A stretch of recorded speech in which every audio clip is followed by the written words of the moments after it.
everybody? Welcome in to another episode of the NFL Seekers podcast. Today, we're going to be reacting to and drafting against Daniel Jeremiah's newest mock draft. We'll kind of be drafting side by side with his mock draft, kind of saying what picks we like, what we don't like. He's a really respected draft analyst of this draft cycle. Draft season is always the funnest time of the year. We're really excited to get into this mock draft content, the draft content. We've been really watching a lot of tape and getting into these prospects, and I'm excited for this one. How are you? Doing really good. Yeah, really excited for this one. Daniel Jeremiah, the GOAT. Little side story, DM'd him once, actually got a response. So absolutely love the guy. Absolute legend, Daniel Jeremiah. And yeah, it's gonna be fun. We're gonna go over, react to his stuff. It's a cold February 20th, a lot of rain out there. As always, when it's raining, I got the cozy candle. Lavender scent today. So, I'm feeling good. I'm ready for this cold nighttime pod. I just took my dog out. I got my raincoat on and feeling good. Feeling good. All right, the vibes are immaculate over there at the store's house, and yeah, this mock will be fun. We'll kind of have the ability to veto really any pick that DJ makes, and we'll just do what we think would happen in that spot. So this will be fun, kind of a fun exercise, something we haven't done for this mock draft season. And before we get into it, do you want to do your coin flipping ceremonies? Yeah, absolutely. To see who goes first. Or it was the penny, and now we're upgrading to the Eisenhower dollar right here. The Dan, you official are currency of the Seekers. yes. Dan, you are the visitor. Heads or tails, what would you like? I'm gonna go tails All right, let's see it. for the Bears. For the Bears. It is tails. Let's go. The visitor chooses to receive the first pick. Let's do it. All right, well, we can start this thing right off with the first overall pick, the Chicago Bears. Daniel Jeremiah had him selecting Caleb Williams. Pretty bold of him, pretty out there decision. And I think I'm going to agree with him. I think it has to be Caleb Williams. You kind of have to go away from Justin Fields. You're taking a risk bringing back Justin Fields anyway. There's a big question mark in if Justin Fields is the franchise guy. If you want to take the risk, why don't you bring in a generational quarterback, Caleb Williams? If you don't like Caleb, take Drake May. But I think you do have to move on from Fields. You reset the rookie contract window as well. It's just a smart decision. And Caleb Williams is such a good prospect, such a clean quarterback prospect. I'm just falling in love with him the more I watch him, and I can't be any higher on Caleb Williams. So I don't think we need to talk about this too long. I think it'll be locked in for the rest of the off season. Caleb Williams to the Bears. Any objections? No, Justin Fields did unfollow the Bears on Instagram though. So February 19th, Justin Fields no longer following the Bears. Smoke? I don't know. You tell me. He got on the St. Brown podcast to talk about it too. So yeah, there's going to be some interesting storylines here coming out. But yeah, I think he's gone for sure. Yeah, no. I mean, the fact that you get to reset, the quarterback window, and you have another 4 years, and you're absolutely loaded on draft capital, it's the no-brainer pick, and you get your second round pick for Justin Fields, and you don't really think about this one too hard, and you move on. So I absolutely love it. Agree with Daniel here. Agree with both Daniels. We got Danny and Daniel both taking Caleb. It was meant to be. All right, the Daniels go Caleb Williams at 1, and it looked like Daniel Jeremiah went Drake May at 2 for the Washington Commanders. Are you gonna stick that way, or what are you feeling? Yeah, so I'll just read what DJ said. I'm sure Washington will have an attractive trade offers for this pick, but new general manager Adam Peters and head coach Dan Quinn get their quarterback of the future. And yeah, I'm gonna agree with that. Now's the time. You got a new GM, you got a new head coach, you get a new quarterback. The three just go together perfectly. Drake May, when people see his size, when they see his athleticism at the combine, I think there's going to really be no doubt that he's going to be the second overall pick. He has that type of Justin Herbert, Josh Allen body type, and just gunslinger arm, and just make some of the most ridiculous throws you're going to see. And so, yeah, I'm going to agree with Daniel on this one. I think you can lock in Drake May. There's not too much to talk about with these first two picks. I know there's going to be a lot of buzz and a lot of smoke with Jaden Daniels here and maybe even JJ McCarthy, who seem to be rising up boards a ton. But You go Drake May, you go with the guy with the most upside here, and you trust your coaches to develop him.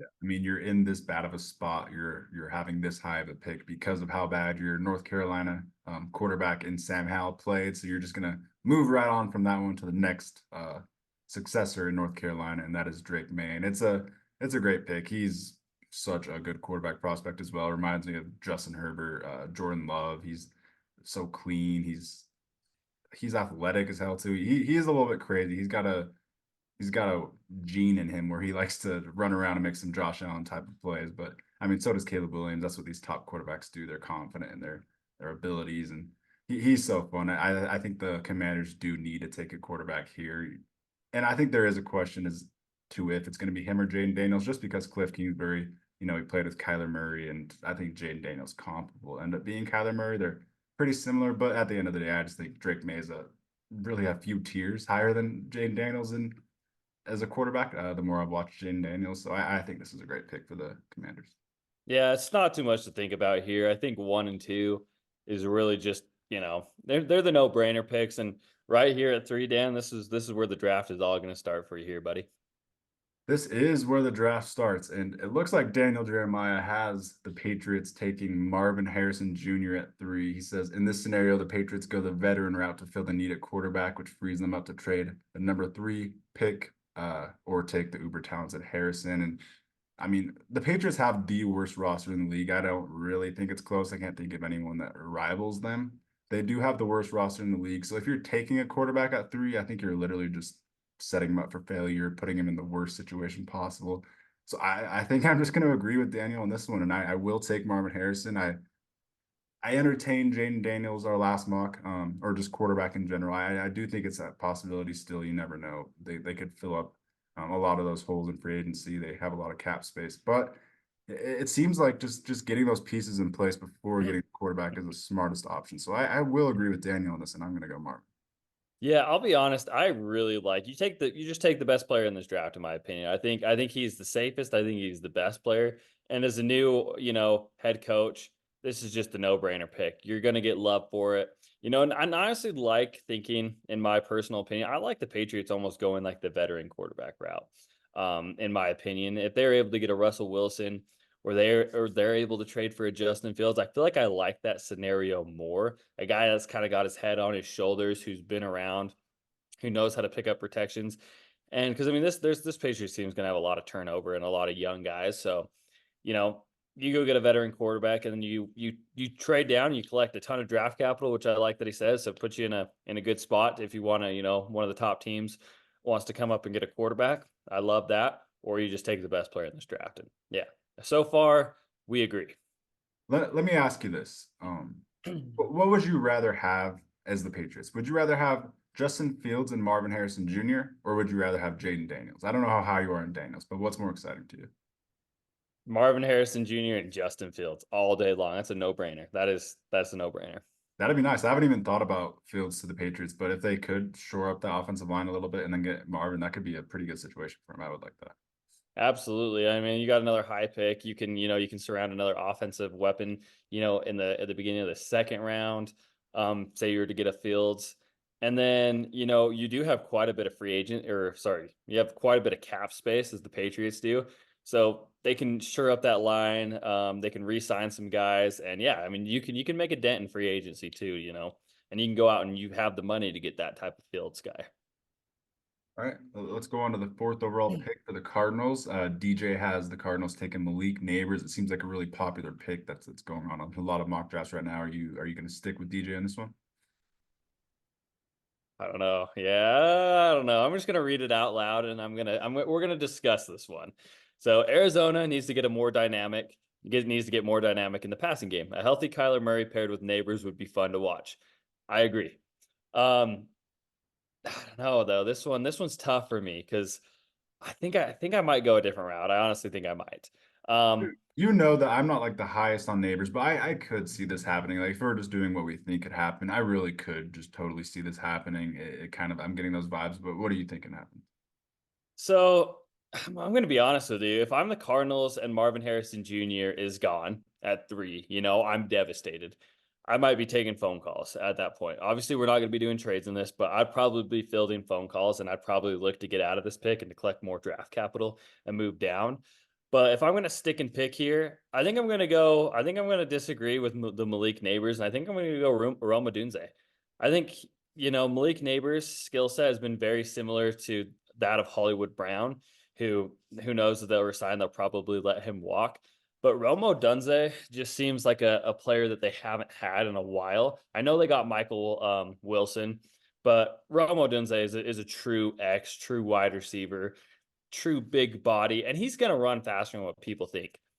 His game tape is very fun to watch because, I mean, he doesn't look like he runs that 4.3 speed, 4.3, 4.4.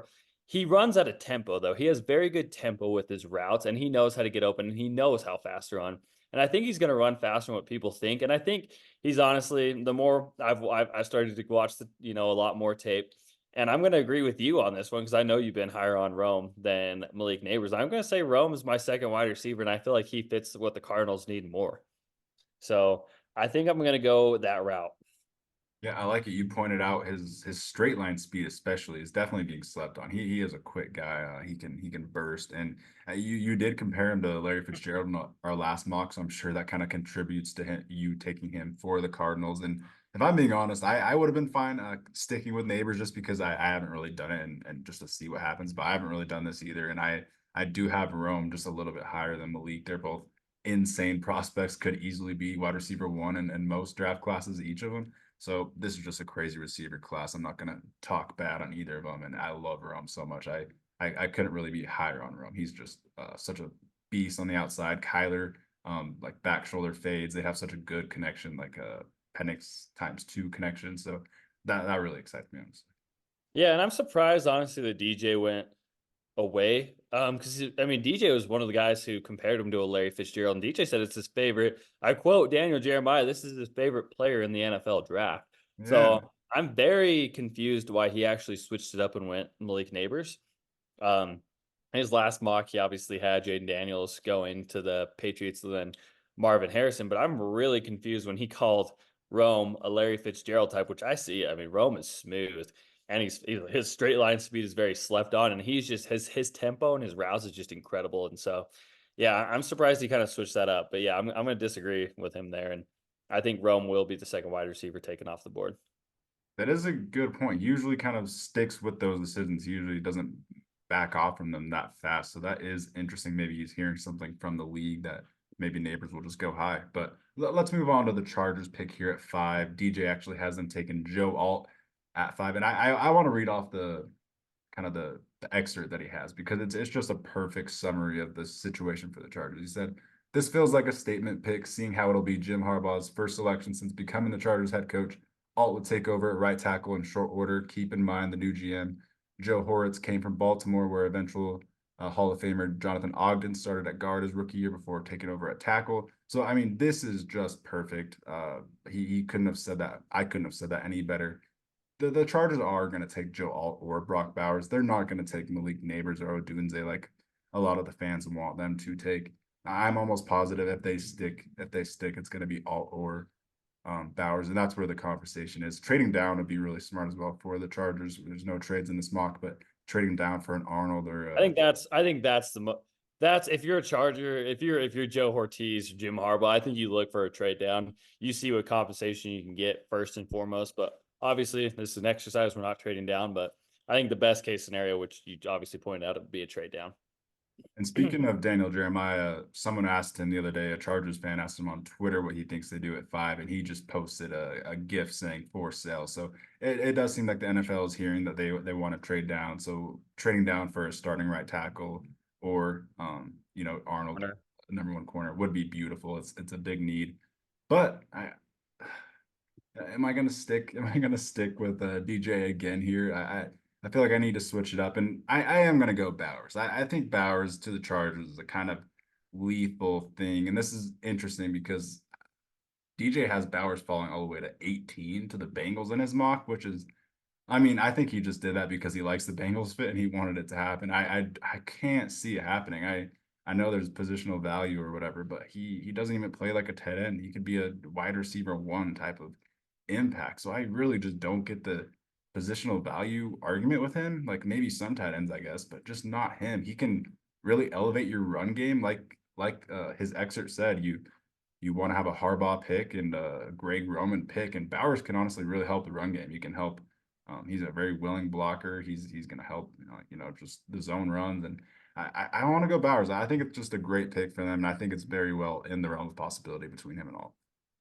Yeah, I'm gonna 100% agree with you on the Bowers. I think that makes 100% more sense given the Chargers, current financial status and all the needs they have. I mean, we have a right tackle in Trey Pipkins who is on a guaranteed 2-year, $14 million deal, so it makes no sense to move off of him. He did have kind of a down season. I mean, I would assume and I would hope that the coaching he thinks that they can develop him and turn around his season. I mean, he wasn't horrible. I mean, he's probably I don't know. I don't know how I'd rate him in the pack of NFL, starters. I mean, he's not great, but he's not terrible. So I mean, he's an okay starter. And given of how much roster need and turnover is going to happen for this Chargers team, I don't think they can possibly afford to go tackle. I would get it. I'd understand. I mean, you protect Justin Herbert, but just with how many needs you have on this team, I just don't think it would make any sense to go tackle at number 5. And at number 5, you take a blue chip prospect in Brock Bowers, who people will hate on his size, but that Brock Bowers is he's just, I mean, he might not be that 6'5", 6'6" Gronk, but I mean, he is just powerful, man. He is 6'4", 240, and he is built just like a freaking train, man. And so his willingness to block is really good. He's not an elite blocker by any means, but he's a willing blocker. And he's going to be definitely a big upgrade over what the Chargers have. And you get the best of both worlds. You improve your running game by having a better tight end who can block than what you currently have on the roster, and you get a true wide receiver one, because that's what Brock Bowers is, playing tight end position, playing H back, lining up at X, Y, it doesn't matter. He can go anywhere. So I love you switching that up. I really do think Brock Bowers is the pick at 5 until proven otherwise. Yeah, it's going to start a very interesting effect on this draft. I'm very interested to see where Bowers ultimately ends up because there's a big range in these mock drafts. But let's move on to pick 6. Daniel Jeremiah has the Giants taking Jaden Daniels here at quarterback. Are you taking Jaden Daniels here? Are you moving off from Daniel Jones, Tyrod Taylor, Tommy DeVito? I mean, Jaden Daniels is. I feel like the more I watch him, I'm just getting lower on him. So I don't even know if I can take him here. But this is you. I don't know how high you are. So. Yeah, I'll read what DJ says. As noted above, I don't make trade projections in my mock drafts this early in the process, which is why Daniels is still available at number 6. I wouldn't rule out the Giants trying to move up for a quarterback, but in this scenario, Daniels falls into their lap. So, given the scenario and where we're at with no trades, I think the coaching staff and I think the management honestly for the Giants as a whole, I don't think Daniel. I mean, you royally screwed up by giving Daniel Jones a contract. Like we got it. We got to acknowledge that you messed up. The Giants messed up. They should not have signed Daniel Jones to a second contract. That was a big botch. And I think the best thing you can do for that is move off of him as quick as you can. So yeah, if Daniels is here at 6, I think I am going to agree with it. I honestly would not mind going JJ McCarthy at all, but I feel like Daniels is different enough to move off of Daniel Jones to be exciting and to bring excitement to the fan base, and it kind of seems like a New York quarterback. So, and a guy who's been through a lot of adversity. And I'm going to be honest with you, I'm not as high as I think as the consensus is on Jaden Daniels, but if he is here at number 6, I do think Jaden Daniels ends up being a top 5 pick, whether team trades up with the Cardinals or the Chargers. But yeah, given if he falls here at 6, I think that is very underrated that the Giants don't take a quarterback. I like it, and so I'm gonna stick and pick it. Yeah, I respect it. I think Daniel Jones isn't it. So taking the high upside guy, it is fun. I feel like if Dabo likes him, I would trust it. So I like that pick. And with that, let's move on to pick 7 for the Titans. DJ had him taking Olu for Shanu because Joe Alt went at 5. So I mean, I'm gonna kind of stick with the same position, but I'm gonna veto it because I got to take Joe Alt, the best lineman available. If he's on the board, the Titans are just running up to the draft board, all of them, because it's a perfect fit. They desperately need a left tackle. Can't be fielding Andre Dillard and Petit Frere for Will Levis if you want him to live. So we're going to take Joe Alt. This is one of the simpler picks. probably done it every single mock draft. Yeah, it's kind of a no-brainer given who it's if it's Alt or Fashanu. I think you go Alt one, obviously for the Titans, Fashanu two. Not much to talk about here. I kind of say the draft, it's pick 1 and 2, and then 7, and then the rest are question marks.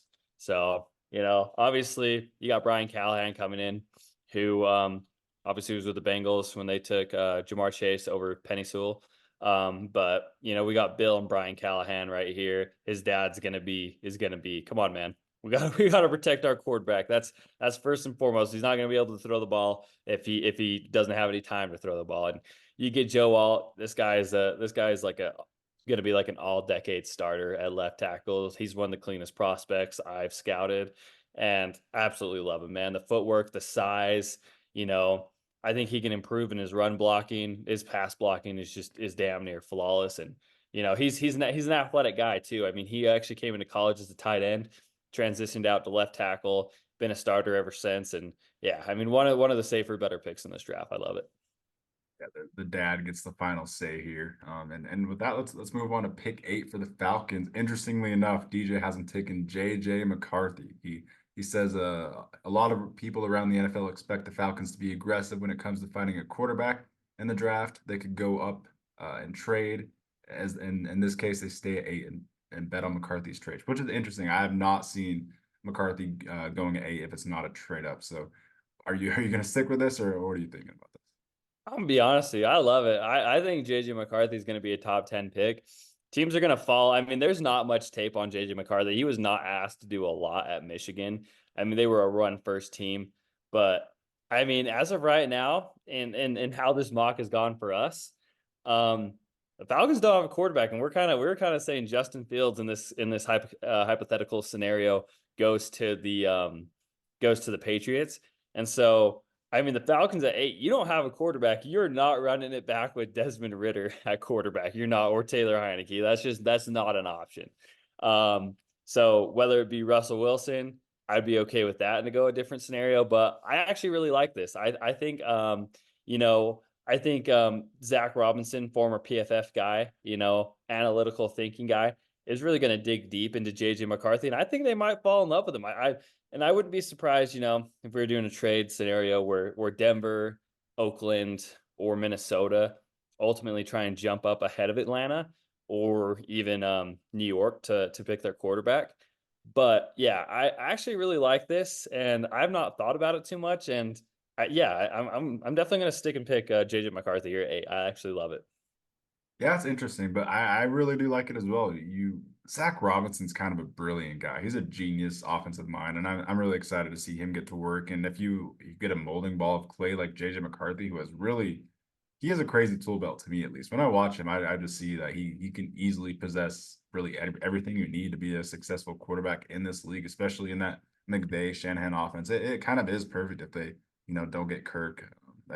They don't really want Fields. I mean, it's kind of underrated, but I really don't think they would want Fields. It doesn't really seem like a good fit, and the fact that he's the favorite to go there right now is interesting. So I do like kind of switching it up and going McCarthy. We'll stick with DJ on that one as well, and we'll move I on to want to oh, Yeah, sorry to cut you off. I want to say one more thing about that. I was watching Move the Sticks podcast with Daniel Jeremiah and Bucky Brooks, and they did have a quarterback comparison for JJ McCarthy, who was Alex Smith coming out of the draft. Kind of the same athletic traits, kind of the same size, which I agreed with. I thought that was a very good comp. So kind of feels the same as Alex Smith coming out of Utah. Um, Back in, well, I don't even remember what year it was, but the Aaron Rodgers draft and him actually going over Aaron Rodgers. yeah, like 2010, 2011. But yeah, I haven't even heard of that, but that kind of is perfect now that I think about that. So yeah, haven't thought about Alex Smith for a while, but that is a pretty good comp. I like that. And with that, let's get on to pick 9 for the Bears. DJ had him taking Romo Dunze because neighbors win at 4, and I'm just gonna flip it. He said, to me, it will be a home run draft for the Bears if they get Williams at 1 and then land a receiver here. This would transform their offense, and you can't argue with that. If you can get Caleb Williams and pair him with a Malik Neighbors or Romo Dunze, it's really something that can transcend your whole franchise. Really, like the Burrow Chase argument. This can be a scary thing with Eberflus's defense, the way that they played at the end of the year. This could be a just a really, really good team, honestly. So I'm really excited for the Bears. I don't think I need to talk about this one too much. I think you'll very much agree with this. Malik Neighbors and Caleb Williams would be a scary sight. Malik Neighbors, Caleb Williams, DJ Moore. Whoo! I like that offense. I love that. That's a 1-2 punch at wide receiver with Cole Kmet. And I mean, they've already invested in their offensive line, and I'm sure they'll continue to do so. Probably in the second, third round of the draft. But yeah, I mean, you pair a rookie quarterback, and you already have a veteran in DJ Moore, and you get a guy that's very similar to DJ Moore and Malik Neighbors, who's an absolute burner. That's fun. I'm not going to talk too much about that. I love it. I think Bears fans will be doing backflips for that one.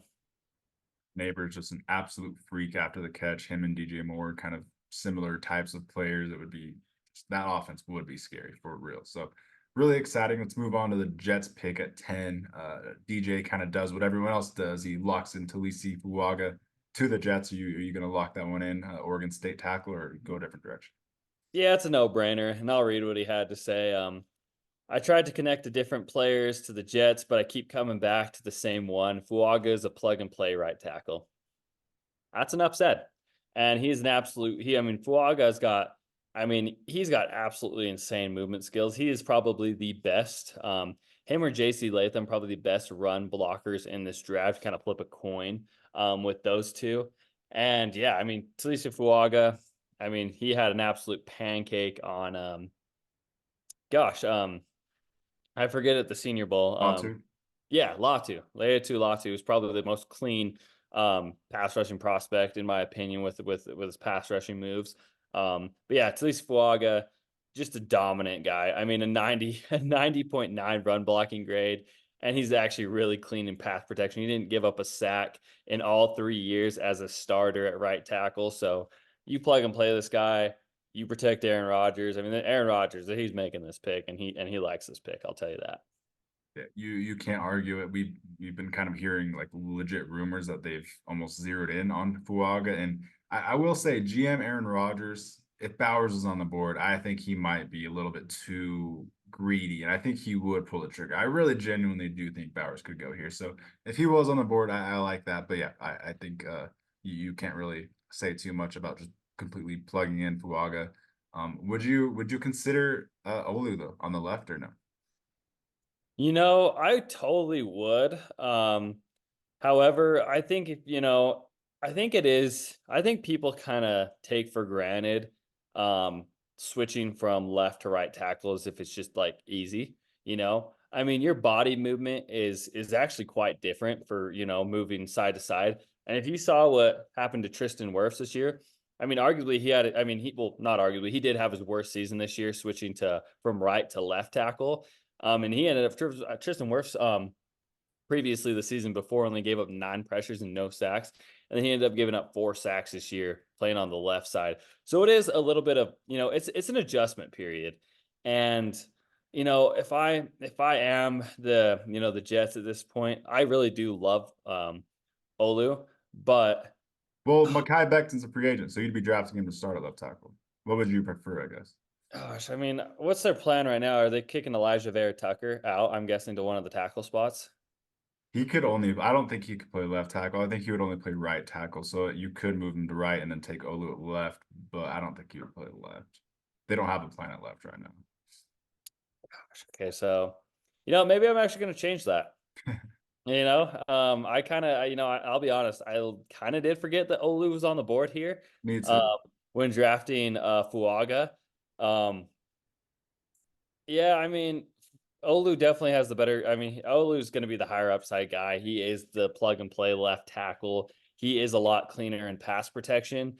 Depending on what you do with Elijah Vera Tucker, because I think Elijah Vera Tucker can kick out and play tackle. So, yeah, I'd probably, if I was the Jets in this scenario, I'd kick Vera Tucker out to right tackle. I'd figure out a different guard situation, and I'd draft Olu. So, yeah. Olu he's not as dominant in the run game. By no means is he as good as Tillis Fuaga. But when you're trying to keep a 40-year-old Aaron Rodgers up and healthy, you gotta be focused on pass protection. And Olu Fashanu is definitely the superior pass protector.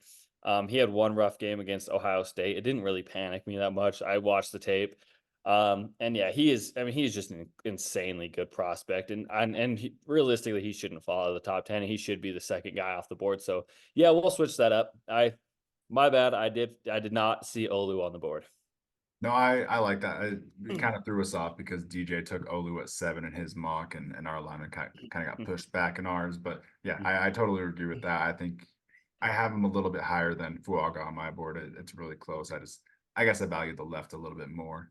Like you said, the if you can play as an elite left tackle, it's very elite and it's very rare. So I like that. And then for the Vikings at 11, DJ took Dallas Turner for them, and I mean, I like that. I think he's a perfect Neil Hunter replacement, perfect for Brian Flores. I think I'm gonna switch it up though. I'm starting to grow really, really high on Byron Murphy, and I'm gonna veto the pick and stick on the defensive line, and I'm gonna go high on Byron Murphy. And I think he just fits Brian Flores' defense perfect. I think getting an impactful, like pass rushing defensive interior player could really boost this Vikings team. They haven't really had one in a while. So I think I don't know. I just feel like Byron Murphy just feels like a Viking. It feels like a player that can really boost them right now. And I think he could be like a really Chris Jones type player one day for Brian Flores.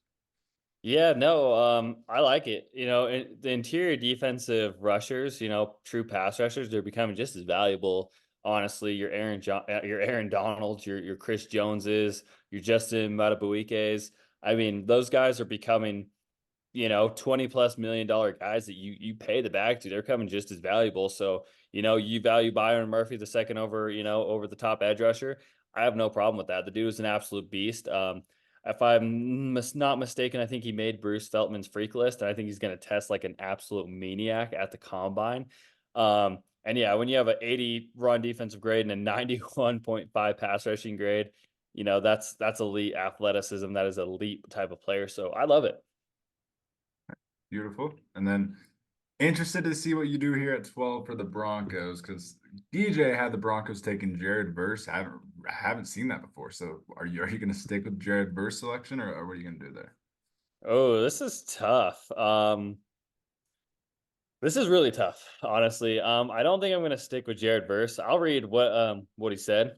So Denver is another potential landing spot for a quarterback.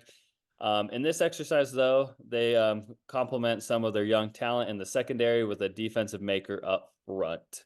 I don't ever think it's a bad idea to go edge. To be honest with you, you can never have enough edge rushers. But ooh, this is tough.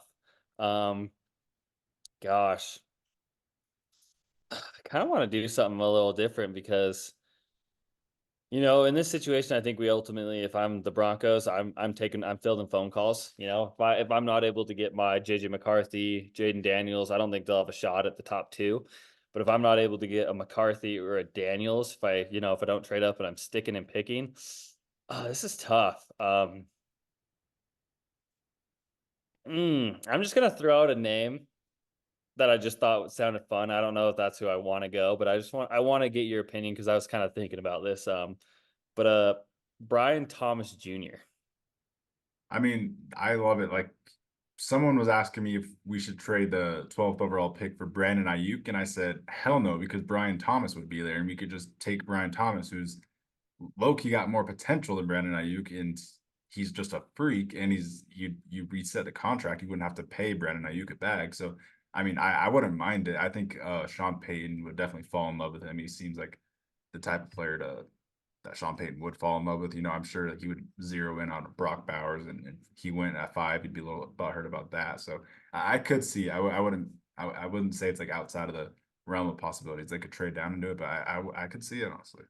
I think Yeah, Brian 'cause I Thomas is mean, worthy of being 12th overall pick too. He's such a beast. yeah, I don't know if he's worthy of that. That's kind of where I was. I just don't know. That I feel like his range kind of starts at 15. Because I mean, hell, I mean, who's the free agent wide receivers for the Broncos right now? Is Cortland Sutton a free agent? None of Tim them are free Patrick's agents, but gone. they're all trade candidates. Really, they're Yeah, someone's gonna get moved. yeah, it's their futures are all kind of uncertainty. It is a little too rich. There's the top corner staring us down. I mean, hell, this is probably would be a reach too, but Lloyd Cushenberry is a is a free agent. You could be looking at a Jackson Powers Johnson who might test really good at the You should combine. honestly do. I haven't seen that, and that would be low key perfect. I haven't seen that. And that could be the Let's pick. do it. Let's give the guy that Danny went to school with, man. Let's go. Jay Light, baby. Danny's nickname for the kid in high school. Jackson Powers Johnson to the Broncos. Lock it in. Dan would absolutely love it.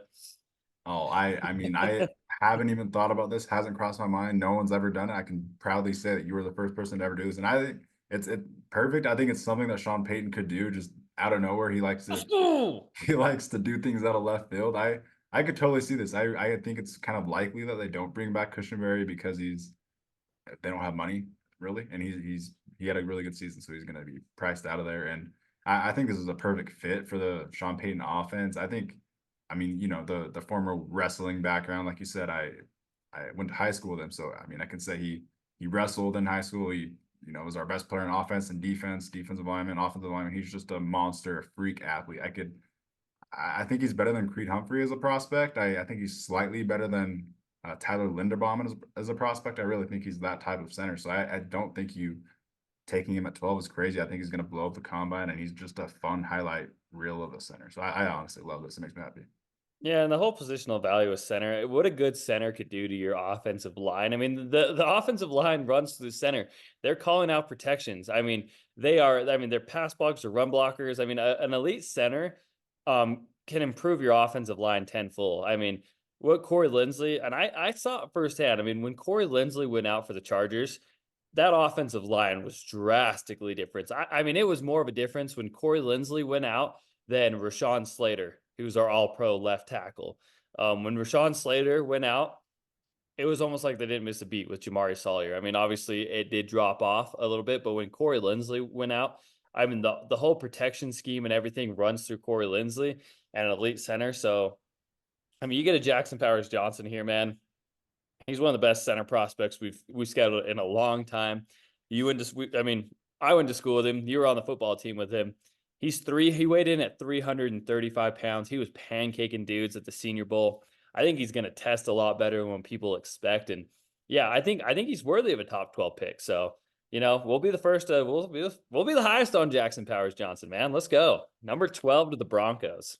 Yeah, we'll call our shot on it because he's just got the Jason Kelsey vibes. Like Jason Kelsey's on top of the world right now. He really does. He's that same build as Jason Kelsey, but he plays the same. He can pull like a monster. You'll see him running downfield, pointing his running back in certain directions because he's just a baller. He's a good football player. He's a really smart, high IQ, just a football player. So I love the pick. It's really, really fun. And we'll move on to the division rival Raiders at 13. DJ had him taking Terrion Arnold, and it's DJ's CB1, and I'll not waste your time because I'm going to take Terrion Arnold as well. He is my CB1. I've had him as my CB1 since like November. I just love the guy. He really does remind me of Patrick Surtain. I almost feel like it's disrespectful to Patrick Surtain, but I don't really see too much of a difference when I watch them. Like he is really sticky and fluid and his backpedaling and just his movement and his coverage abilities like blanket, and I just love Terrion Arnold. I think he's going to be a stud. I'm pretty positive he will go as a CB1, and I think the Raiders taking him, getting that Antonio Pierce mentality in there, another defender, another defensive back with Jack Jones. I think it could be nasty. So I'm going to stick with DJ's pick on this one. Yeah, I think honestly right there he's the highest graded player on the board left. He's the number one corner in this class. I was fun little story. I was watching AD Mitchell last night. And it was the Texas versus Alabama game, and I could not like keep my eyes on AD Mitchell, man. It was just going straight to number 3 on Alabama, Terran Arnold, and it was just play after play, whether it was him coming up and making a big time run stop. I mean, just his athleticism and just watching the way he was covering was just, dude, it was hard to keep your eyes off of. And it was just incredible. And I was like, because kind of before I was kind of this debate, I'm like, oh gosh, Kool-Aid McKinstry was CB1 for so long is just prospect fatigue. And then you cut the tape on Terrion Arnold, man, and it's like, wow.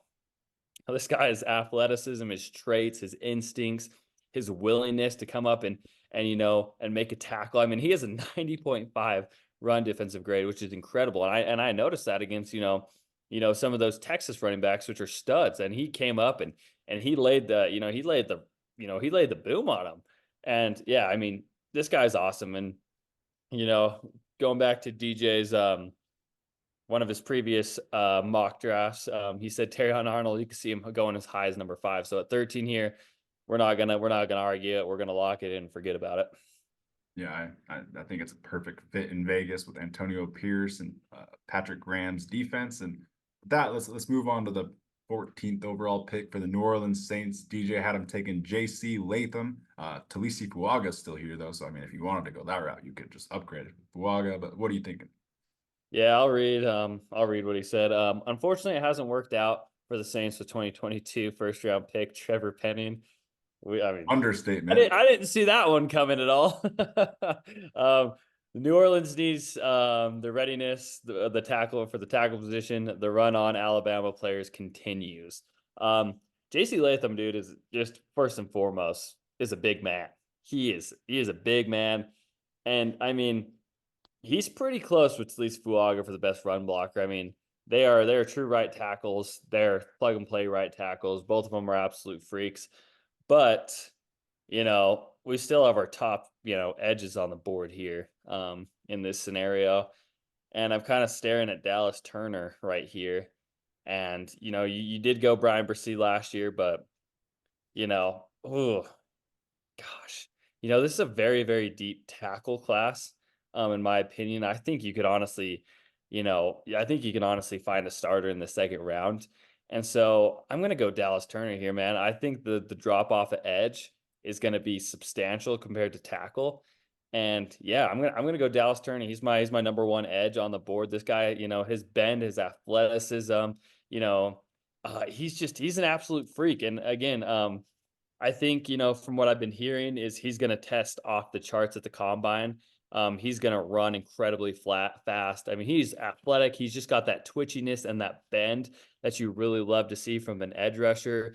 11 sacks at Alabama, 89.3 pass rush grade, 69.8 run grade, which is not the best, but I mean, he is a true pass rush winner, man. And so I'm going to go, my best player left on the board, and I do want to take Dallas Turner here for the Saints. I mean, I honestly kind of feel bad. It feels like he's probably going to go higher than that. He's going to Yeah, I kill. think he will. Yeah, he's going to Given, kill the combine. yeah, 100%. And given, obviously this is a no trade scenario, so it's gonna, fluctuate the draft. But yeah, in this scenario where he's at, we go back to back Bama players right here.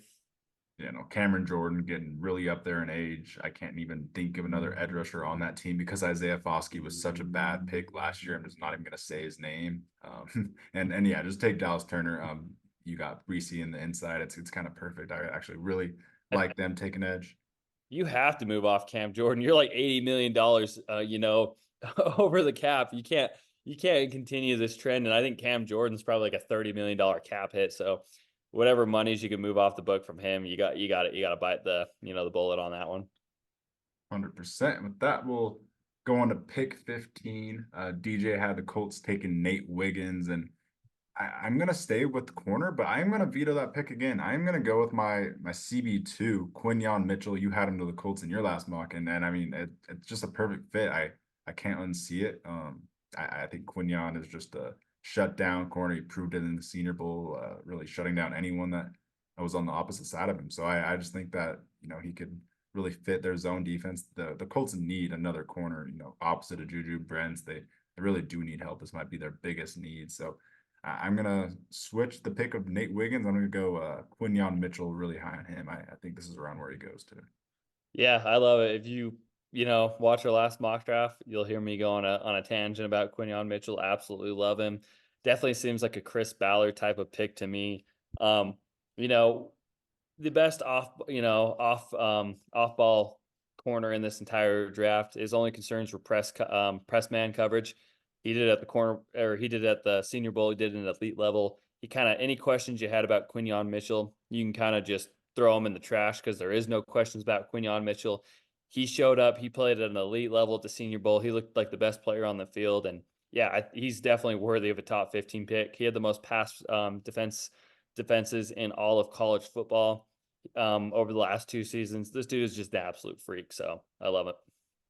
All right, and then for the Seahawks at 16, DJ had him taking Byron Murphy, who's already off the board. He went 11 to the Vikings, so you get a free pick here at 16. Yeah, and gosh, it's between two players right here. The Jackson Powers Johnson is obviously gone. I love doing that in box. But I'm looking at edge here. And I'm looking at Latu and I'm looking at Jared Verse. And gosh, it's a tough situation, man. I'm still going over my tape. I really haven't, once we're getting to positional rankings here soon. Stay tuned. Sneak peek, obviously. But I'm still, Jared Verse and Latu. Jared Verse is definitely more of an athlete. He's a little bit more of a twitchy guy, where Latu is just a true technician, man. And gosh, it's hard because there is a little bit of medical concerns with Latu. He had to medically retire at one point. But gosh, I think I'm gonna go Latu, man. As of right now, just the refinement, the pass rushing technique. This dude is a true, he's a true master of his craft, man. And it's phenomenal. His pass rushing moves are just on a different level. And he's been the most dominant edge rusher in college football, with double-digit sacks and pass in 2 seasons. Excuse me. I'm just getting so excited talking about him because I love him so much. I can't talk. But he is just an elite player. And he's not gonna wow anyone with his testing. He's not gonna test like an elite athlete, like a Dallas Turner, which I think that's why Dallas Turner ends up going over him. But yeah, this guy is just a true master of his craft, a true artist with the pass rushing technique and moves. So yeah, I'm gonna lock in Latu here. Yeah, I love it. You got Leonard Williams as a free agent. I know he's more of an interior guy, but yeah, adding to that defensive line, I think it is a need. Mike McDonald gets his guy. I think Mike McDonald would make Latu into just a freak. He's got, just a infinite bag of tool, infinite bag of pass rush moves in his tool bag. He just has them all. He can really do anything, and he has a lot of ways to beat offensive tackles. So I love that pick. Love Latu.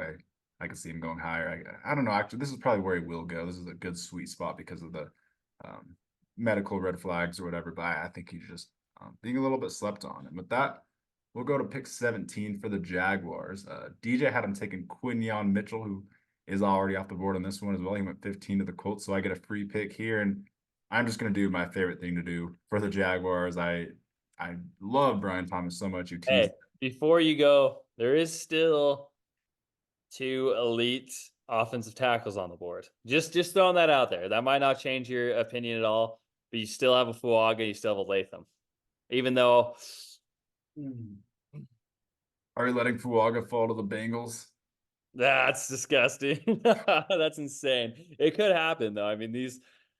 Somebody, gosh, I can't remember which podcast I was listening to, but it was crazy. Somebody was like, out of the top like 25 prospects they graded, like 11 of them were offensive tackles and interior offensive linemen. That is just ridiculous. So I don't know. I'm really, really going back and forth right now. I'm tilting on this because the Bengals could take Brian Thomas too. Honestly, I feel like the Bengals could take either one of them. I'm really. They are projected to franchise tag T Higgins. Yeah. So the And Jaguars do have an incentive to move off from Calvin Ridley. If you moved off from him, you'd be just sitting with Christian Kirk and Zay Jones, who people are saying could be a cut candidate. this is tough, man. I'm sitting here scratching. I'm not jealous if you haven't picked 17. Let's just say that. You know what? Since they had Anton Harrison last year, I'm still just Stick gonna to your go. guns.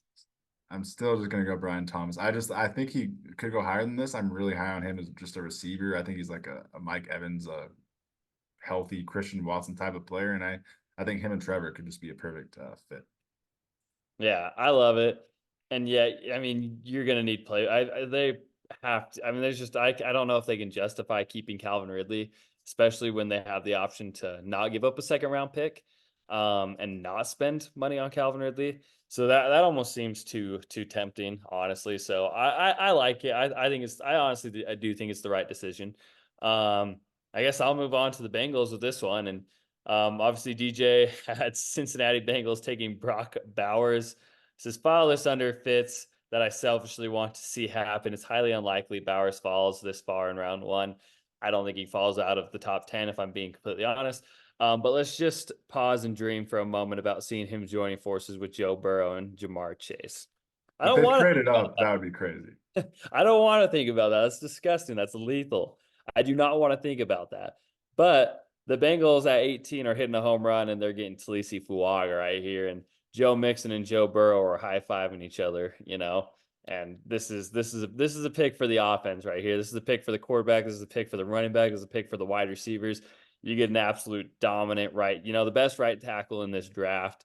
Plug and play immediately. So that's Orlando Brown Jr. on one side, Talisi Fuaga on the other side. You're finally keeping Joe Burrow upright. I mean, if he's somehow on the board here, I mean, it probably will happen because the Bengals' luck, but I mean, it's just perfect. It's literally you move out from Jonah Williams and you get an instant upgrade. Honestly, he's a monster. Just adding to the star power in that Cincinnati team, I love that. And then moving on to pick 19 for the Rams, DJ had him taking Jackson Powers Johnson. He's way lower on him than us. We have him up there at 12, and honestly, like the more I think about it, I just like it because I feel like he will go around that range just because there's so many teams that could use him as a guard, as a center. I really could see it. Like the Colts could take him, start him at guard for a year and move away from Ryan Kelly. Like honestly, a lot of these teams could take him. So like that a lot. But for the Rams here, I gotta do my own thing, and JC Latham here could be a really nice one. Ooh. JC Latham. That's fun. That's a fun exercise, man. We gotta start doing more of these. These are a blast. Yeah, we're getting a lot of new picks that we don't really see too often. I since we do Cooper DeJean so much, I think Cooper DeJean, Nate Wiggins here would be a perfect pick. But let's switch it up. I love JC Latham here. You try to bring back Kevin Dotson, you get JC Latham, you try to really replenish that offensive line, run the hell out of the ball with Kyron Williams next year. I love that plan. So I think JC Latham's a stud. You plug him in at right tackle. I think he's a really safe prospect and he's gonna just be a good player for you for a while. Yeah, I'm not gonna disagree with that one at all. You upgrade the offensive line trenches and you're feeling good and you protect Stafford for as long as he has. You got a stud running back who's gonna be happy with that. JC Latham is right there with Talisi Fuaga for dominant run defender and just an absolute monster. So phenomenal pick. All right, and then for the Steelers at 20, DJ had him taking Troy Fautanu, a lineman that can kind of move around anywhere. What are you going to do for them? This is tough. I'll first and foremost read, of course, because I like to read what he says. But Pittsburgh invests in the offensive line in round one for the second year in a row. Fatani fits the physical identity for the Steelers are looking to create. He can play anywhere on the line, but it would be fun to watch him line up next to 2023 first round pick Broderick Jones. So wow, he's thinking about playing him at guard, which would be next to Broderick Jones. That would be a you line up Najee Harris or Jalen Warren, you freaking run behind those two. That would be absolutely lethal. You know what? I think I'm gonna do it. This guy Patano is probably the most flexible offensive lineman in this class. I think in a pinch, you can definitely have him play tackle. Obviously, that's what he played in college. I think, he does suit best as a guard. But I do like the position flexibility, and I do like that for the Steelers who can kind of line him up all over the line. So I'm not going to argue DJ on this. I'll keep it. Yeah, I like that. Three straight linemen from the NFL Seekers. You love to see it. And I think GM Dan is thinking four here at 21, but 21 the Dolphins. DJ took Latu here at 21, so I can do whatever I want. And Jared Verse would be awesome. They've got a lot of injuries at that edge position, but ultimately, I think the smartest thing would to just be go offensive line. And I think I'm gonna do it. I think I'm gonna take Graham Barton here. It might be a little bit high for some people, but I like Graham Barton a lot. I've been watching him a lot more recently, and he really is just a rock on the left tackle position. And people are saying he could be a left guard, a center. So I think just getting Graham Barton, you start him at guard for the Dolphins day one, could move to center, move to left tackle in the pinch. I think Graham Barton's kind of the perfect medium for the Dolphins. So I don't know. I could see that happening. So I'm going to go with it. Yeah, I like it. 4 straight linemen from the NFL Seekers. One of the most lethal lineman classes you will ever see is the 2024. And in that 2024 NFL draft, these linemen are elite and they're going to be. Yeah, I think we're going to break a record this year for most linemen that go in the first round. No doubt about it. And offensive players in general, honestly. Yeah. You know what? I wouldn't rule out if JJ McCarthy miraculously fell to the Dolphins. Wouldn't hate that either. That would be an awesome pick. I'm not going to rule out Dolphins taking a quarterback at some point in this draft, whether it's first, second, third, fourth round. I think they will bring in somebody to compete with Tua this year. I mean, yeah, I mean, JJ McCarthy's a suit up Brock Purdy, so he would be perfect. But if anything, just throw a dart at Spencer Rattler because I'm almost convinced if I had to rank like the top 50 quarterbacks on the face of the planet Earth, I'm pretty convinced I wouldn't be able to put Tua top 50. I really don't think I would. So I think Spencer Rattler might just be better than Tua day one. So yeah, just throw a dart at a quarterback at some point, Dolphins. But with that, So let's Rattler, third, fourth round. Ooh, I like that. He was an absolute stud at the Senior Bowl. I think he'll actually. Oh, gosh, yeah.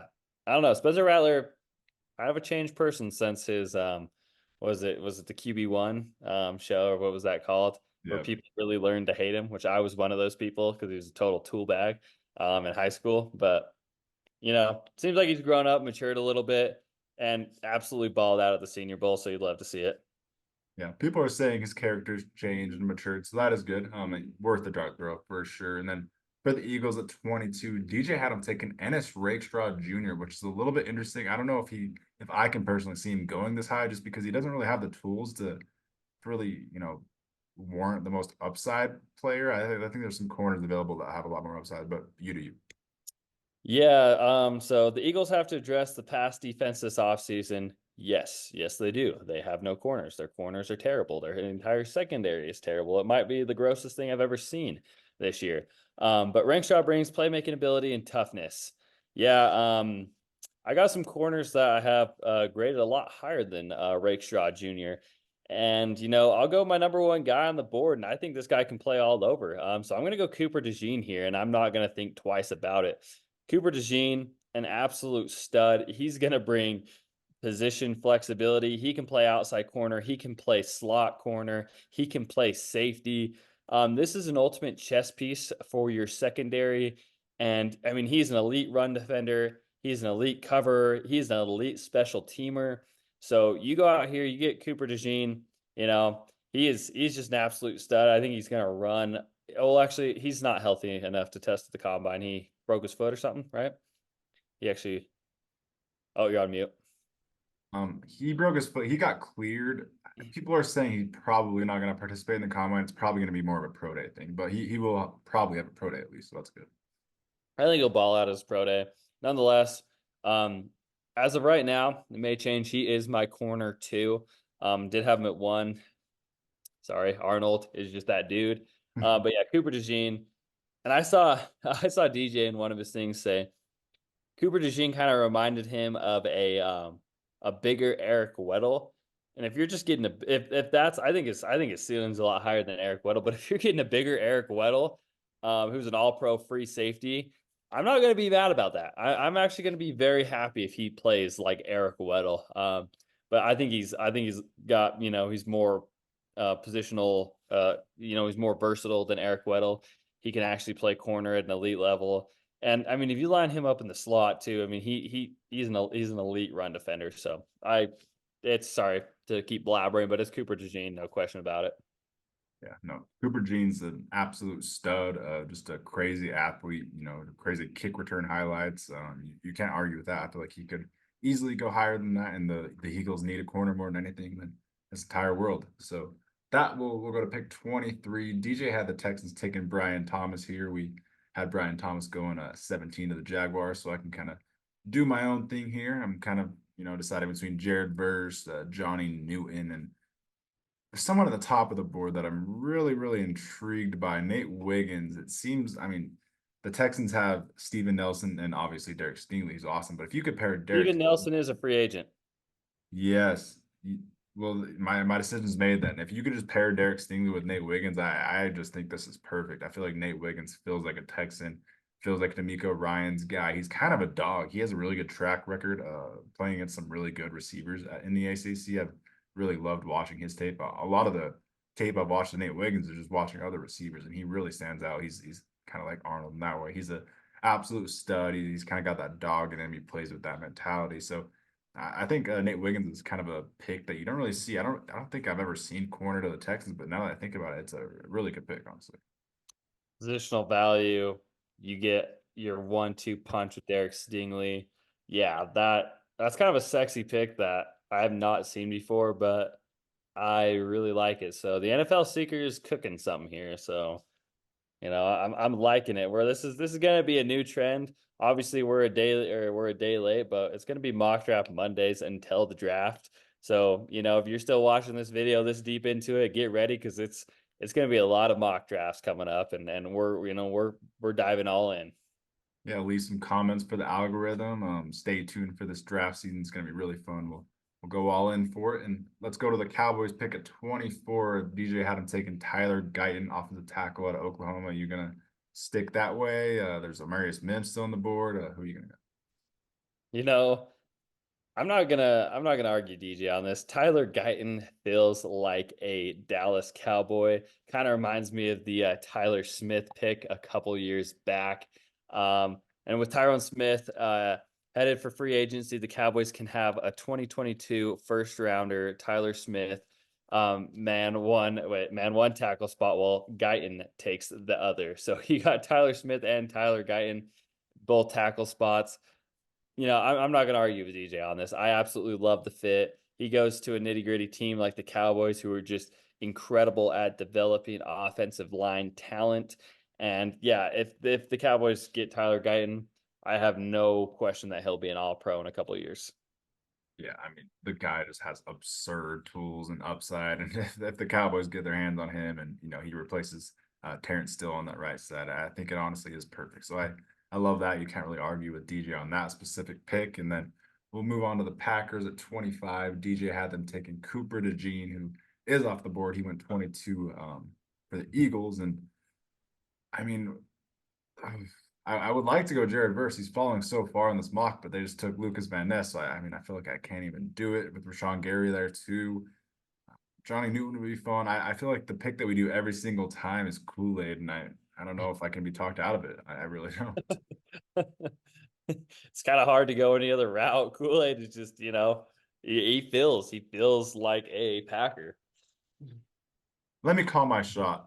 My safety one is Tyler Newman, and this is early for him for sure, but I don't see too many needs for the Packers. They're the youngest team in the NFL, and they might have like the least amount of needs in the NFL. Like Brian Gutekunst has done a great job with that team. The Packers are in a great spot. Let's take Tyler Newman, keep him over in that same area of the country. Let's take Tyler Newman. I'm just super high on him. I want to kind of call my shot on this one. You're going to lose Darnell Savage. You're going to lose most of your secondary this offseason. So that is your biggest need. I don't love the corners available. I think Tyler Newman is I'll have higher rated than Kool-Aid. I do love Kool-Aid, but I really love Tyler Newman. So I just want to call my shot on that. Yeah, I definitely need to turn on a little bit more Tyler Newman tape. But yeah, I mean the grades are definitely elite. They're definitely there. I like you calling your shot on this. That's a super fun pick. And yeah, the Packers really are in a position to be flexible and really take their number one guy. And so yeah, I'm excited to turn on a little bit of Tyler Newman tape. If you haven't, do it. Just like me, it's definitely Dan's dude. He's calling a shot. So I like it. I'm not gonna argue. Secondary, they need it.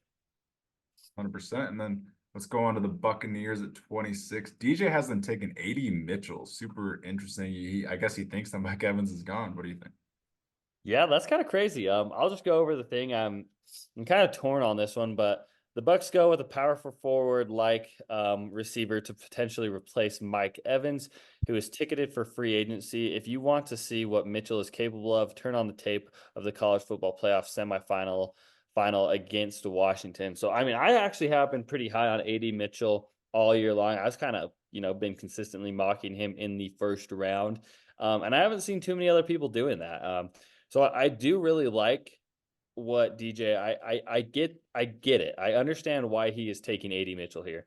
Ultimately, you have to You can't let Baker Mayfield go. Baker Mayfield is obviously your number one priority, whether you franchise tag him or you're able to get a deal done before free agency. But gosh, it's kind of hard to picture a world where Mike Evans actually tests free agency. I kind of just see him retiring as a Buccaneer, in my opinion. That's where I am too. Yeah, so yeah, I'm not gonna go AD Mitchell here because I don't feel like they'll address wide receiver in round one. I do think they keep Mike Evans. I think they run it back with their same wide receiver core. And gosh, I mean, Jared Verse is sitting on the board here, man. And Mims could be nice too. Either one.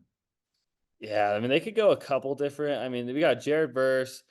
They could go Kool-Aid McKistory here. I don't see them going corner in the first round though.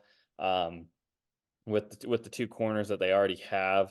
They just sorry, I'm blanking their names right now, but Carlton Davis, who they just resigned last year to a deal. But yeah, I think I'm gonna go Jared Verse here. I think the value here, a Florida kid staying in Florida, falling to 26. Yeah, I think this is a no-brainer pick. I think I'm gonna go Jared Verse, the ultra bendy, pass rusher out of Florida State. I think this would be an absolute steal, and the positional value is off the charts here. And you add him to an already kind of stacked defensive front. Um, yeah, yeah, let's do that. Yeah, can't argue with that. And then we'll move on to the Cardinals at 27. DJ had him taking Darius Robinson. Super. I called my shot. If you watch the NFL Seekers, I am the first person to put Darius Robinson in the first round. I promise you that. So DJ obviously clearly tuned into the NFL Seekers podcast and clearly was copying some takes. So, I'm going to need to see a little at Josh from the NFL Seekers on this Arizona Cardinals pick in the first round. Yeah, no, I mean you did call your shot. I think you had him going 23 to the Texans in our last mock, and I like did. Yep. yeah, that was like a few weeks ago. So that definitely a good call on that. I think Chop Robinson could be, a good shot. I love his tools. He literally looks like Von Miller when I watch him. I could totally see the appeal on Chop. I'm very tempted to stick with this Darius Robinson pick. Is Johnny Newton a little bit too? I mean, Johnny Newton is dropping, man. It's kind of crazy. I mean, people, I Yeah. don't, I For don't know. the sake of the DJ mock, I do actually just see this fit. I see it happening. So I actually will go Darius Robinson to the Cardinals because it just feels like it's trending to that Seems direction. like a Jonathan Gannon guy too. I love the fit. Yeah, dominant at the Senior Bowl, super versatile, explosive, perfect for Gannon. I do like this. We'll go with the high upside guy. I'm sure Gannon would, reach that potential. Or tap into that potential. So I really like that fit. I mean, Darius Robinson's a big dude. I mean, he obviously is kind of like that jack of all trades. He can play inside, he can play outside. He's kind of like again, he's kind of like a chess piece for your defensive line. You kind of line him up wherever you find the mismatch. And yeah, I mean, he dominated. He won Player of the Week at the Senior Bowl, which is a big deal. Is a big deal, and that definitely changes people's opinions of you. I mean, he damn near turned himself into a fourth round pick to a first round pick with a good week at Mobile. So I absolutely love it. I called my shot a couple weeks ago on him, and it's fun to see DJ copying the NFL Seekers here a little bit. Yeah. And with that, let's go on to 28 for the Bills. DJ actually goes Chop Robinson here. The crazy upside edge rusher that literally just moves so smooth. He literally looks like Von Miller when I watch him. I don't really know why he's being like talked about like he's not good because he's produced when he's been out there. He's put up some really good grades in both his seasons. So I don't know. I think Chop Robinson is just a player that really is just kind of being missed on by a lot of people right now. I think he's a beast. But what are you gonna do? Oh gosh, there's a lot of different ways we could go here now. It's fun. This is like I'll just say it again. I'll reiterate it, but this is just a fun exercise because you get to kind of think it out a little bit more and you get a duel with somebody and you get to see a little bit different mock. So we haven't done a mock draft that's looked like this at all so far, and I don't think really anyone has. So it's fun just to really change it up and see a different perspective and kind of almost battle and see what the possibilities of what could happen. But I'll read what he had to say about Chop Robinson to the Buffalo Bills. So the production won't wow you, but the traits are there. The Bills could suffer some losses off the edge in free agency with contracts expiring for Leonard Floyd and AJ Epinesa. Robinson could be the new pass rushing partner for Greg Rousseau. Which, yeah, I guess I really haven't put two and two together with Leonard Floyd and AJ Epinesa. So this pick does make a lot of sense. Amarius Mims is still here, which would be a very tempting pick. Wide receiver, in my opinion, is their biggest need. So you Johnny know, Newton too. There's a lot of ways you can go. I mean, this is such like I don't disagree with DJ here. Like this is definitely feels like a Bill player. If I think of Chop Robinson, and it just seems like something the Bills would do. But however, I think I'm gonna go AD Mitchell here. I think I like the skill set of AD Mitchell. I think I like pairing him up with Josh Allen. I mean, the Bills desperately need a better wide receiver too. Um, and I don't even know if Stephon Diggs, is a trade candidate this year. He's always got some, kind of drama going on. But you need to get Josh Allen, an elite wide receiver too. If you have Stephon Diggs, AD Mitchell, and Dalton Kincaid, that's a lot better. That's a lot better than just Stephon Diggs, and Gabe Davis running that back. So, you know, pair Stephon Diggs with AD Mitchell. I think that's a really clean, good fit. And AD Mitchell, which I'm gonna, me and you kind of came up with a player comp for him, like a Rashee Rice. And I just feel like he's a Rashee Rice who's a little bit more aggressive at the catch point, who's a little bit better, deeper receiver with tons of underneath potential. But that would be an awesome pick, and it'd be fun to watch him with Josh Allen. Yeah, I love that comp. I love like a slow CD Lamb comp as well. You were telling me that you after watching some AD Mitchell tape, you were a little bit lower on him. Are you still have a first round grade on him though? I'm still deciding that. I did. It was, I watched a few games of his and just really focused in on him. And nothing about the athletic traits or the route running or anything like that. Nothing of the skill base scared me. It just kind of seemed like the lack of effort. Um, which the lack of effort for in the run blocking and the lack of effort on, pass plays or plays that weren't going to him. He didn't really sell his route. He didn't really, I mean, he just kind of and I mean, I gotta turn on some more games and see if this continues over into other games. But of the three games I've watched last night, he just the effort wasn't there, and that did kind of scare me a little bit. I've not dropped him out of the first round, but it really did freak me out because it's, you see that with some guys. You go and watch like a Keenan Allen, and every single route, even if the ball is not going to him, I mean, he's selling his route. I mean, he's going in there and he's a willing blocker. And I just didn't get that from AD Mitchell. Yeah, I get that. It's hard to gauge because when you watch him, in the contested catch situations, he's a freak, and Josh Allen could do some crazy things with him. So yeah, this is a good fit, a perfect fit that probably would tap into his fullest potential. So I love that. And then we'll move on to the Lions, who DJ had him giving Zach Frazier here, which is, I mean, Zach Frazier is a beast, but it's interesting because he's injured, so I don't even know if he's like fully going to be ready for the season. But yeah, former wrestler, beast. Yeah. I think he had a clean break on his leg. Um, I think he's still possibly in the recovering stages. I don't think he's going to test it anything, but he did have a clean break on his leg, which are like, I guess that was almost better than like a torn ligament or something because it was a little bit easier and a cleaner process to recovery. But yeah, it's kind of interesting because we're just not going to get a lot from this, evaluation other than just his tape, but we're not going to see him test in really anything.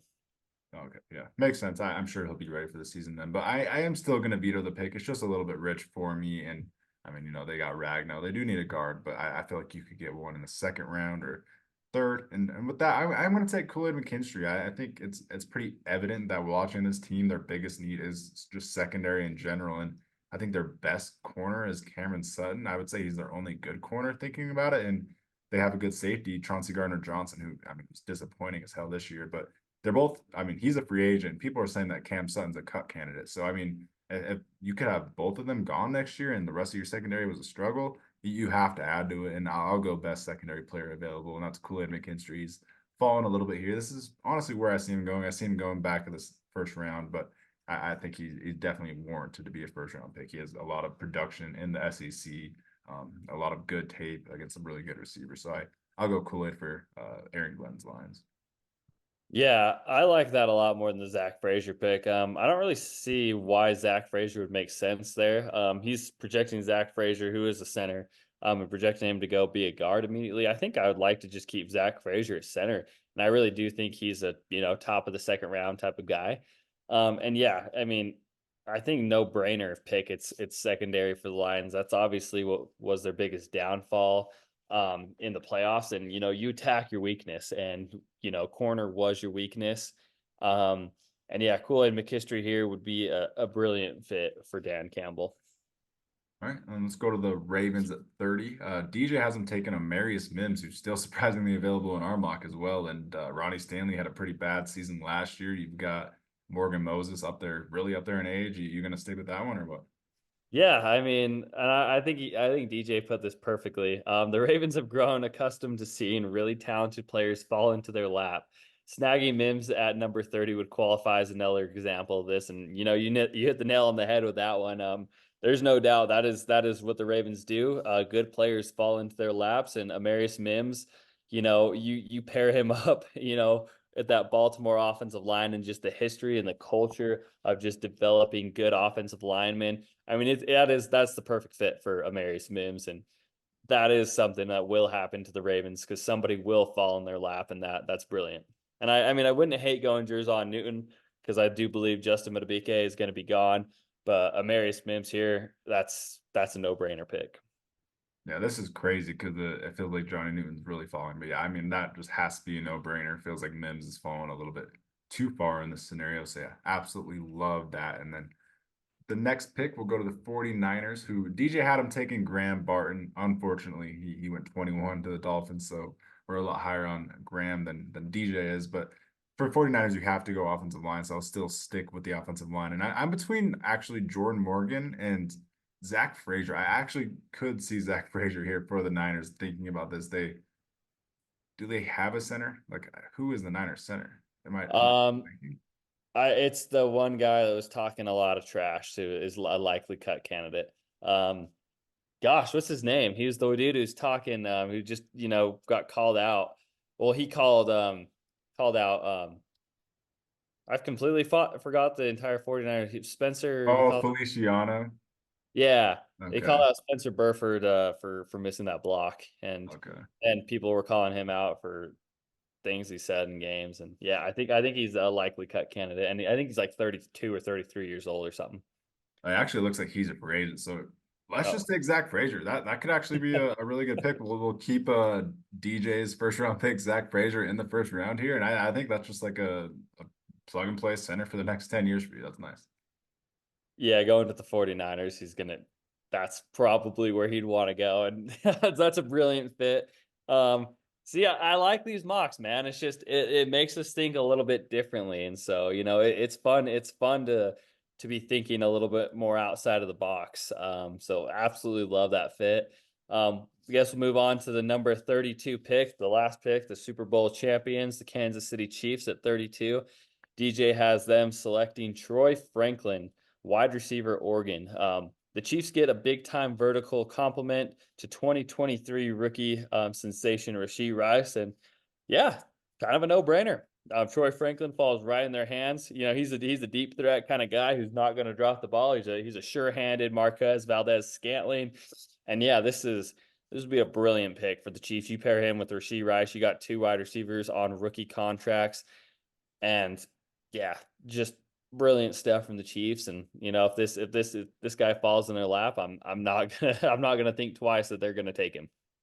If this happens, I just end the league. This is just an absurd fit. Troy Franklin, first of all, is one of the more I think he's the most overhated player in this draft. I saw Brett Coleman saying that his pro comp was Marquez Valdez Scantling, and the people were getting mad at that, and then he was just talking crap about his drops. And I think Troy Franklin's truly the best deep threat in this class. And there's Marvin Harrison and Neighbors and Odunze in this class. Like I really do think that he's just the nastiest, the hardest to cover downfield in this whole class. And I don't really see him dropping it ever. So I feel like he's just coming down with some crazy balls. So I feel like Troy Franklin definitely will end up being a my guy. And I think he's just being a little bit disrespected with the drop accusations or whatever. Maybe I'll have to look more into that. But I think Troy Franklin just really passes the eye test. And obviously, if he goes to the Chiefs, him and Rashee Rice are gonna wreak havoc. Yeah, that's insane. And again, I wouldn't have mind taking Jerzon Newton here, but I do believe Chris Jones, and I think Chris Jones believes he will be back for another run and another crack at chasing a three-peat. And I mean, he said at the Chiefs Super Bowl parade that he's coming back. I mean, he kind of lost all his leverage there for negotiations, so we'll see how that turns out. But I do believe Chris Jones will be back, and yeah, you take Troy Frank and you don't think twice about it. Absolutely beautiful pick. And like you said last month, I think the NFL Seekers did just absolutely cook. That was a really fun exercise, made us do some kind of out there things that we haven't really thought about, made us really think about these picks. That was really fun. Yeah, this was a blast. This was one of the more fun mocks we've done. I think we'll be switching up mocks on a week to week basis. We will be doing them every week. We will have some kind of caveat, some kind of different thing we will do. But yeah, let us know what you guys think. Give us your love comments, give us your hate comments. Come at us. We love it. Helps the algorithm, helps us grow. We really appreciate it. Like, sub, do all the things and, interact with us. We love it. This is fun. We're going to be really diving deep this whole entire offseason into the draft come April. So tune along with us, stay tuned. It's going to be a blast. Yeah, we're really starting to dive deep into these prospects. We're really getting into the film. We're starting off with these receivers, and we're gonna have our wide receiver big board, or just our wide receiver rankings episode here in a few days, and that's gonna be really, really fun. There's a big debate of neighbors or Dunze, and there's a lot of good receivers in this class, so it's gonna be a really fun one. So stay tuned for all our NFL draft content and just all our NFL content. It's gonna be really fun off season. Stick with us for the free agency, and yeah, it's gonna be really fun. Thanks for joining. Yes, sir. All right, peace. Peace.